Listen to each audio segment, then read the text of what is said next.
Good morning, good evening, and good afternoon, wherever you are in the world. And I'd like to welcome you to the Infinite Way, where spirituality meets humanity. And it brings me great pleasure to introduce to you Raymond Fallah Bombo. And let me tell you a little bit about Raymond. Raymond is a renowned humanitarian, an advocate, a peace builder, and an influential figure in Liberia and internationally. He is the country's director for Wings for Life International, a nonprofit that works in incarcerated people and those at risk of being incarcerated. Over the last decade, he has been actively contributing to peace and stability in Liberia, as well as providing access to resources to empower communities to better manage difficult situations. From his roots in Bomi County, Liberia, Mr. Bombo is the chairman of the Youth and Children Support Network, which aims to support and empower young people to build strong communities. Prior to his role at Wings for Life International and the Youth and Children Support Network, Mr. Bomba was extensively involved with the peace building in Liberia. His efforts in contributing to obtaining stability in the region in post-conflict Liberia cannot be overlooked. I welcome Mr. Bomba. Nice to have you. Thank you so much. It's a pleasure meeting you again. Thank you, Enolia. Yes, thank you. Thank you for being here. You know, to be a humanitarian, to be a peace builder is no small feat. And to actively take place or take a position and participate in your country's rebuilding of peace is huge. And I immediately want to, and am drawn to go to, talk to us a little bit about what peace building meant to you, what you saw in the vision of what was taking place in Liberia, and why you were compelled to take an active role. Thank you, Enolia, for such a wonderful question. Interestingly, I was here and I was quote unquote unfortunate, unfortunately, to have experienced the war, and how difficult it was for people that were here at the time. Being a child in the early 90s, I was just around the age 10 when the war came.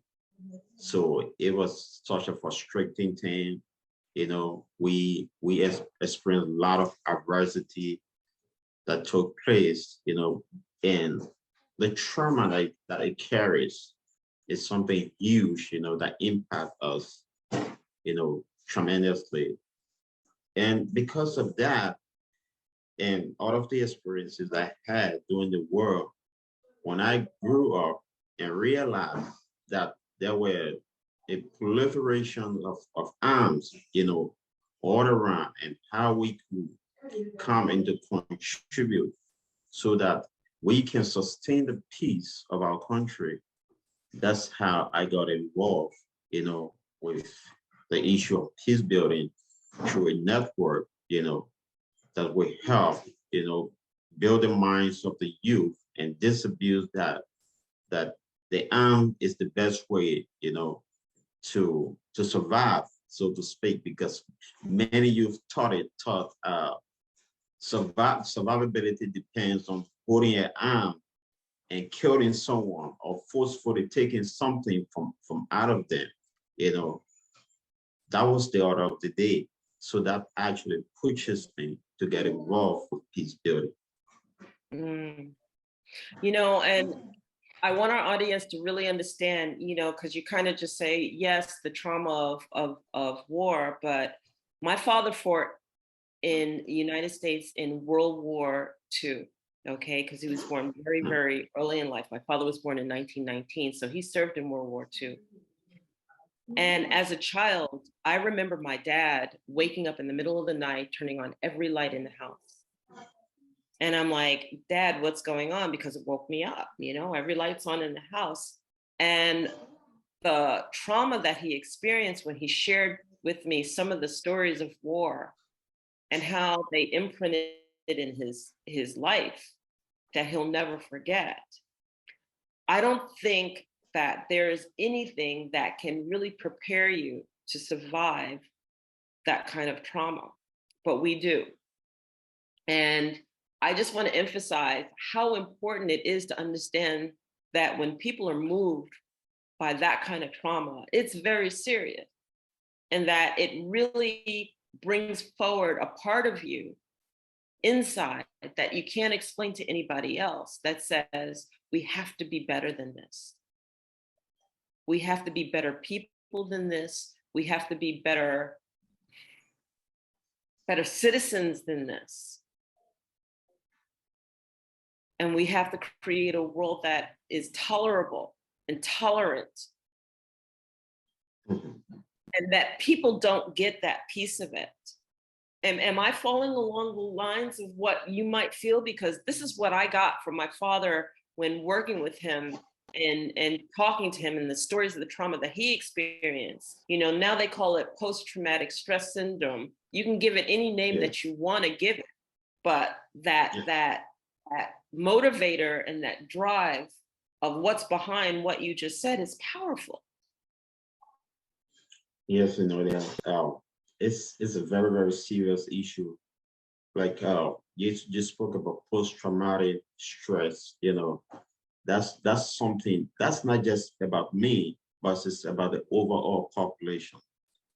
That flashback keep coming, where you are walking with your family, and you are asked out of them to come and be killed in front of your entire family, and they are asked to sit there and watch you being killed while they laugh. It's a must that you laugh. So those are things we experience during the war. We had this tribal conflict, that lasted for years. So our war lasted from the 90s to 2003, 14 years of civil conflict. I'm telling you. So that PTSD, is stayed within me, and not just me, but in the overall. There are a lot of people that goes through the post traumatic stress, and stuff like that. So these are things we do not want our youth that are coming up to experience, because we know what we saw. We know how devastating the war was. It wasn't like, a war. We understand war doesn't have rules, so to speak.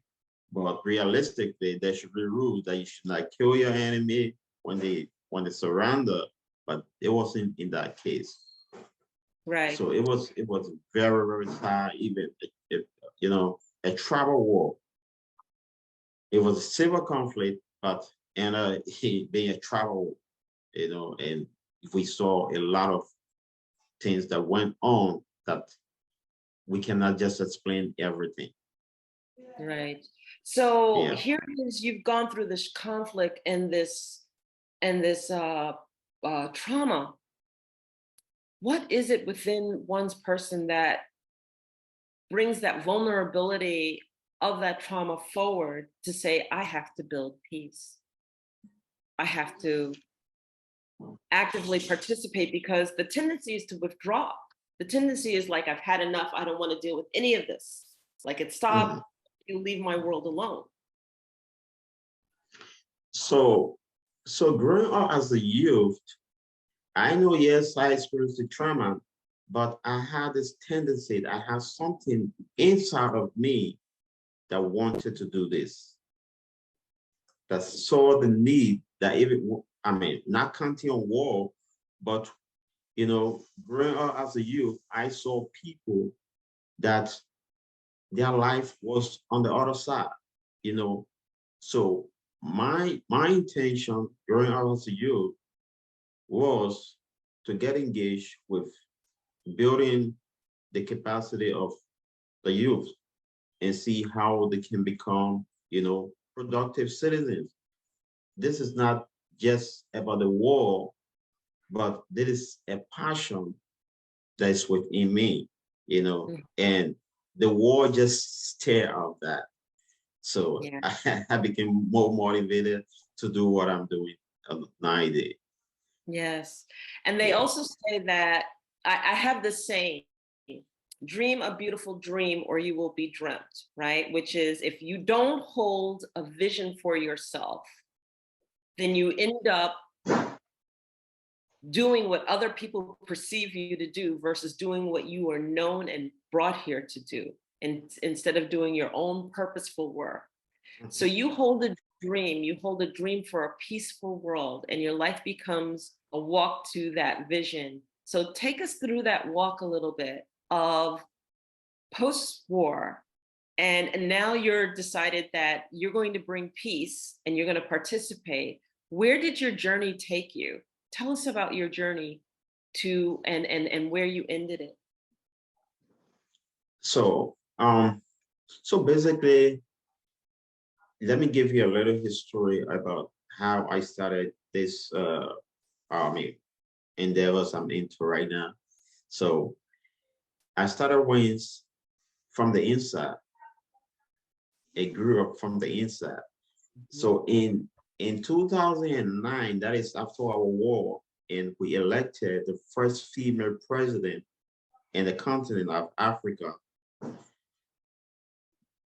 I got involved with, this repair of computers and stuff like that.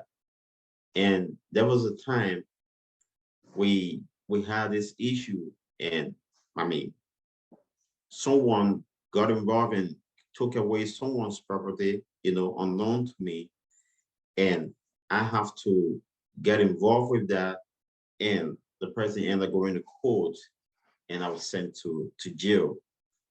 Yes. Mm, So while in the prison, then I started to see people being there for years mm, for years without trial, being there for years, no medical supplies. They mm. do not have yet no treatment when they are ill. A lot of them die. I met people uh, that were overcrowded in a room. For instance, a room that is meant for just two people hosted up to seven, sometimes eight. And they have to sleep in shift. So you have to wait. Your fellow inmate lie down for a while, and you awake him, and then you go there to lie down. So that's how it works. So Okay. all of that, and bulk of the people I met in prison were of youth, and they were there for little or nothing. Some were there for even less than $5 US, and they have spent years without trial. They weren't treated well. They weren't eating. You know, they were living where feces are. So it was so sad. I spent 3 days there, but that pushes me. That tells me that no, this is an inhumane situation. People cannot live like this. A human should not live like this, despite whatever they did. They may have committed a worse crime, but they cannot be treated like this. Moreover, they were all mixed. There were nothing like distinction. You have female, you have juveniles, you have adults in the same building or separate cells. So I was shocked. I didn't know. I expected there should be a separate institution for each of them. Right. The Yeah. juveniles have separate yet, but it wasn't like that. And it is not still like that. It's still the same. The juveniles, the adults, female, they are all in one place but separate cells. So the little one there is influenced by the bigger one. Sometimes you sit and discuss your crime, and someone say, "Oh, you came here for this little one." So when you go out, do the bigger one, because jail is jail. So if that person is opportune to come on the outside, he already learned something new. He says, "Okay, I'm going to do the bigger one," and he does that and come back. And a lot of them I met were in this string door stuff. They were recidivists. They were back and forth. Yeah, coming to jail in no time, they out, the next time they in. And when you ask them, why is this happening? It tells you, when I come on the outside, I do not have a place to stay. I do not have a job to do, and the list, I'm stigmatized. So well, okay, while I'm here, let me see what I can do, because I had this connection with the justice system. I used to work with the public defenders. So okay, let me make some calls, and we started going back and forth in my room. People begin to leave. Yeah, we help people. I was there, and I helped, make the connection. Within the 3 days, when I left, those people, a lot of them left the room as well because of my Wow. influence. Yeah. So Wow. I said, what? This should be my calling. This should be my calling. Yes. Now the war is over. We have to sustain the peace. And how can we do that? Is to empower the youth, is to empower those that feel deserted, those that feel abandoned. We need to empower them. We need to give them the courage and tell them that you can do better. This is not the end of you. A lot of people you see drinking alcohol and doing other things, they feel frustrated. They think that is the end of them. They cannot go further than that. So they need a motivation. So that's how I started Wings. So I started Wings, not with the name Wings, but started Wings just, as an advocate group, and started to advocate for people in prison. Then I met, yeah, that was how I met this connection, this international connection with one in Edith Sweet, who happens to be, who was then the executive director for Wings for Life International. And we started this conversation back and forth. And finally, in 2018, we were asked to open the Liberian chapter, and I opened that, registered it, and we started going from there. Yeah. Phenomenal. That's phenomenal. Oh my goodness. So this advocacy, what does it take for you administratively to be able to advocate for these youth? What type of work is involved? Because we hear this, we hear like what you do, but a lot of people want to be able to help or even help from the outside. What is it that supports this effort? What is it that what procedural organizational type of things do you have to go through are the biggest hurdles that you have to face? So many a time people will say finance, but you know,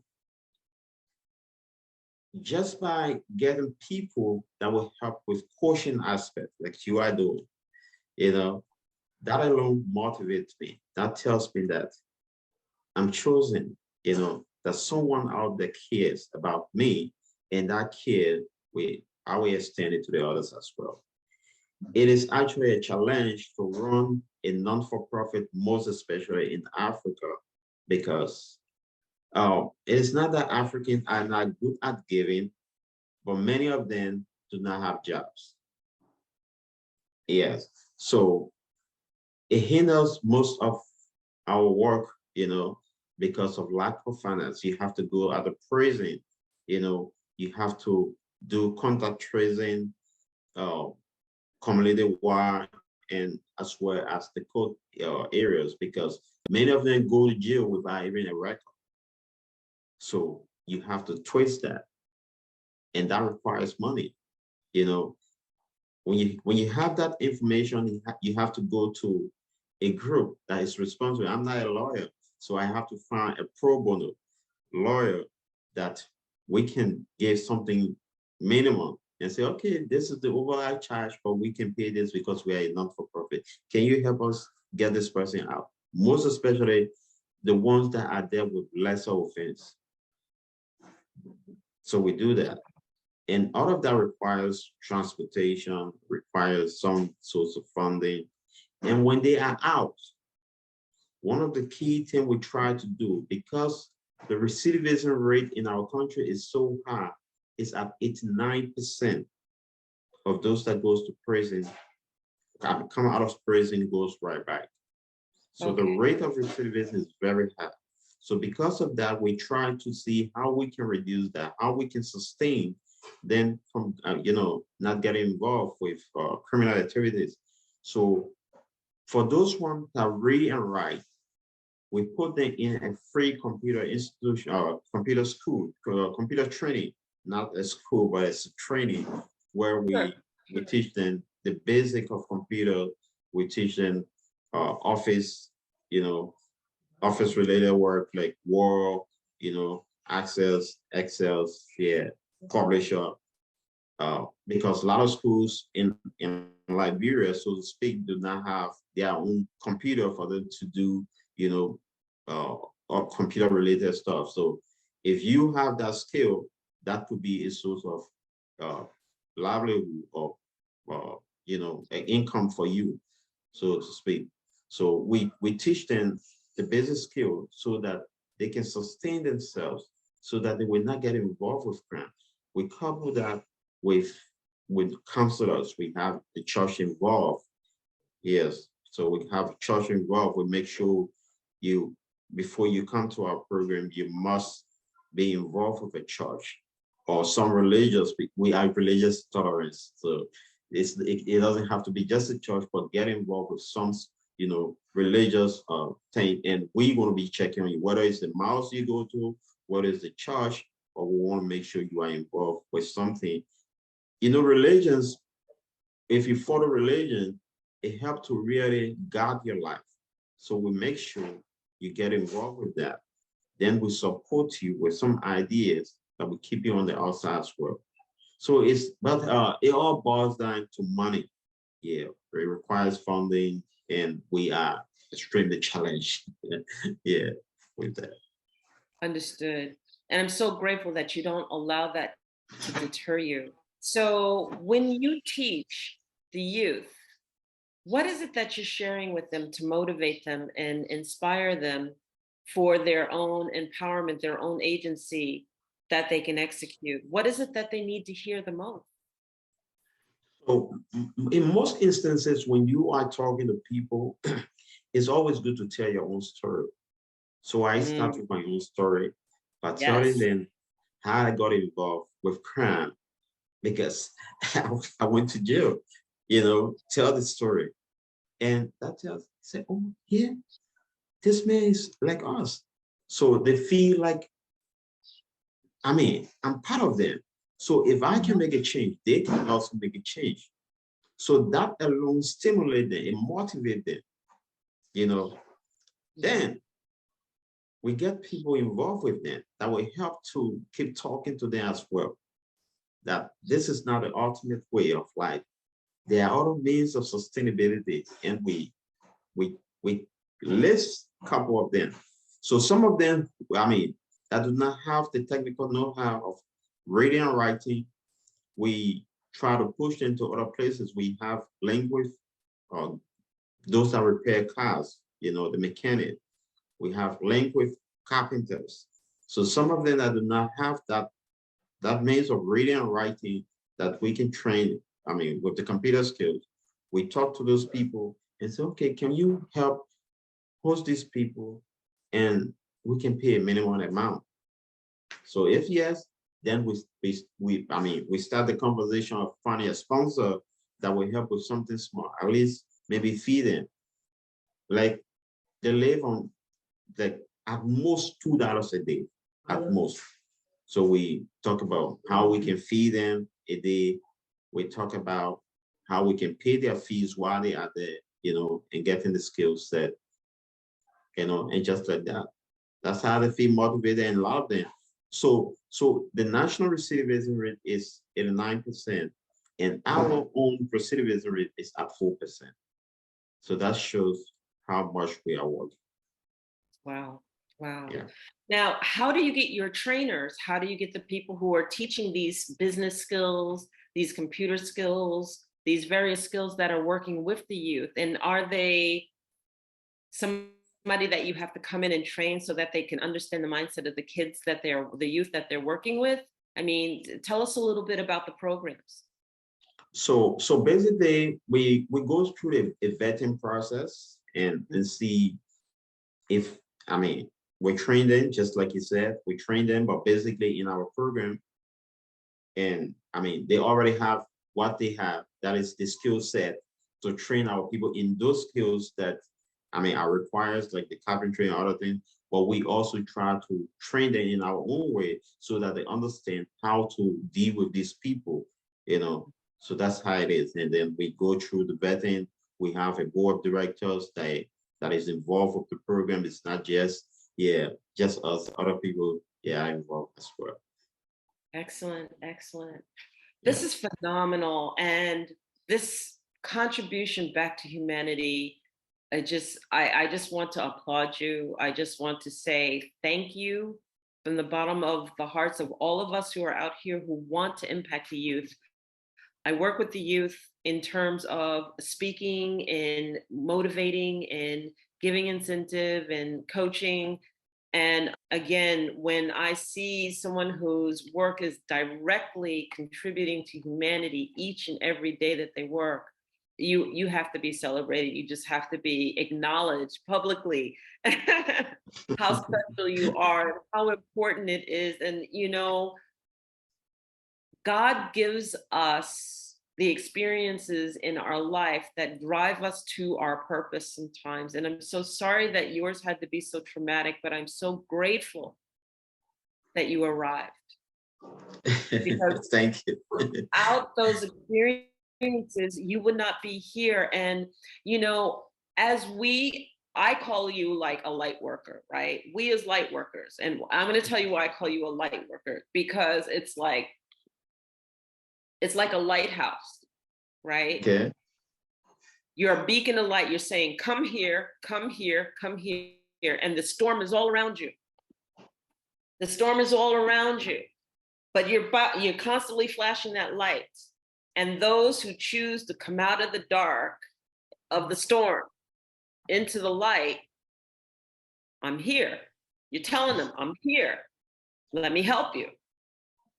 But Right. those who choose to stay in the storm, there's nothing you can do. But the thing about it, Raymond, is that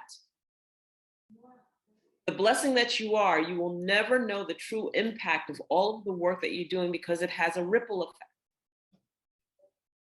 And it has you have a way of impacting the youth, but you will never know the impact that youth then has on the next youth, the next, and the next, the friends, the better decisions that are made, the better choices that are made.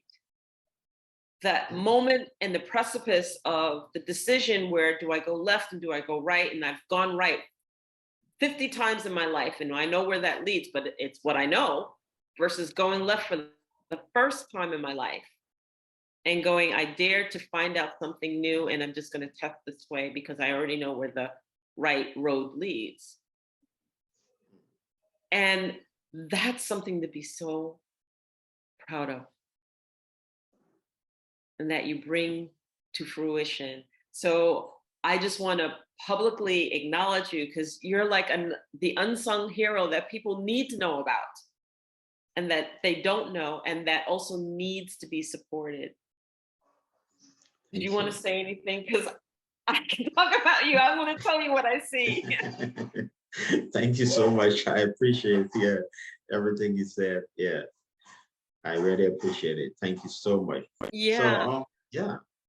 Go ahead. No, no, If you, you go on. It's okay, okay. okay. So I want people to understand where they can reach you at Wings for Life. Tell us a little bit more about Wings for Life. If they wanted to get involved, if you're a lawyer, please Yes. come talk to us. If you want international experience, come talk to you. So tell us a little bit more about Wings for Life International and how people can participate or get involved or at least connect with you. So basically, Wins is a non-for-profit. We started Wins in 2018 in Africa, and in the US it started in 1995. So it's been an old-time organization, but we started this in Liberia just quite recently. So we are, yeah, ongoing. But our work basically is about transforming life to break the generational cycle of incarceration. We do not want to see people going to jail. You know, we want to see them more on the outside and see how we can all work to better this ice, the globe. Yeah, is the so we work with youth, we work with the family in general. It's not just, yeah, because the family is a unique unit, you know, and everyone is from that identical place. The lawyer, the president, the criminal, whoever is from a family. So we want to impact the family, and we run something called the Family Day. And during the Family Day, we talk about like PTSD. We talk about adverse childhood experiences, ISIS. We talk about how family can communicate. Things we use something called the Foti developmental access. So the Foti developmental access is a unique tool. You can make a research on that. It's very, very good. Even for your program, if you use the 40 assets, is very unique. So, but that's not all about it. There are people that are embracing that needs help. You know, why it's true, we're trying to reduce the number that go in. We also want to get those that in the inside, get them out so that they can be productive as well. Because whether we love it or not, they're going to become our neighbors. You know, they're not going to be there forever. And think about the impact. Think about when it come outside, what's going to become of them.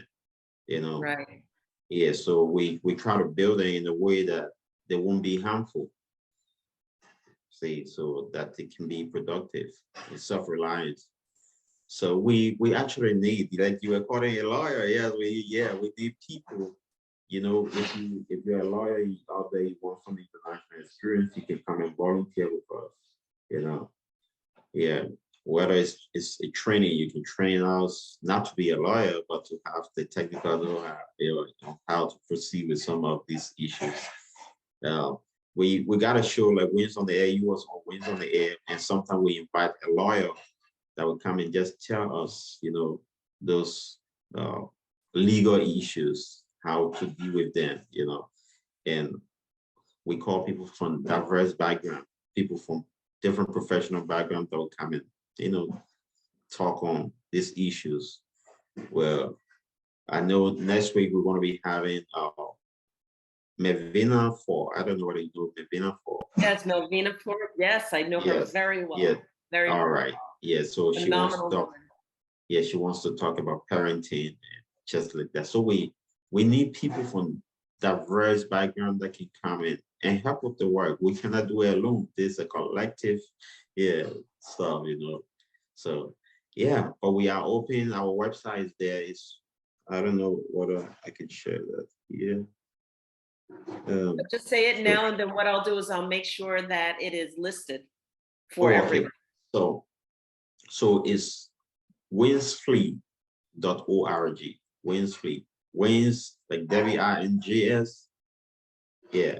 FLI.org. That's our website. You can go there and search the library section. You will see all of the tremendous and wonderful work we've been doing over the past. And you will see our schedule for new ones as well. Yeah. But we want the involvement of everyone. Any way you can help us, we We highly appreciate it. Well, I just want to thank you so much for being on the show. And I love, I call it the infinite way where spirituality meets humanity. And you are a perfect example of that, where your heart led you and you directly contribute to humanity. And we, again, thank you for that. So this has been Raymond Fallah Bomba, Wings for Life International, Liberia. I am so grateful to have had this time with you. Thank you so much. And is there anything that you would like to share with our audience before we close that just is on your heart that you'd like to share?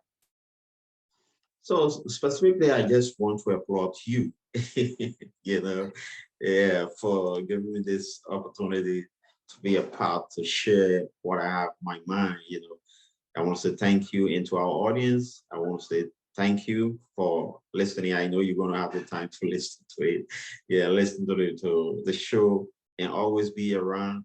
Contact me when there's a need. If you have any reason to contact me. Don't say no. This should not be a reason to call to contact Raymond.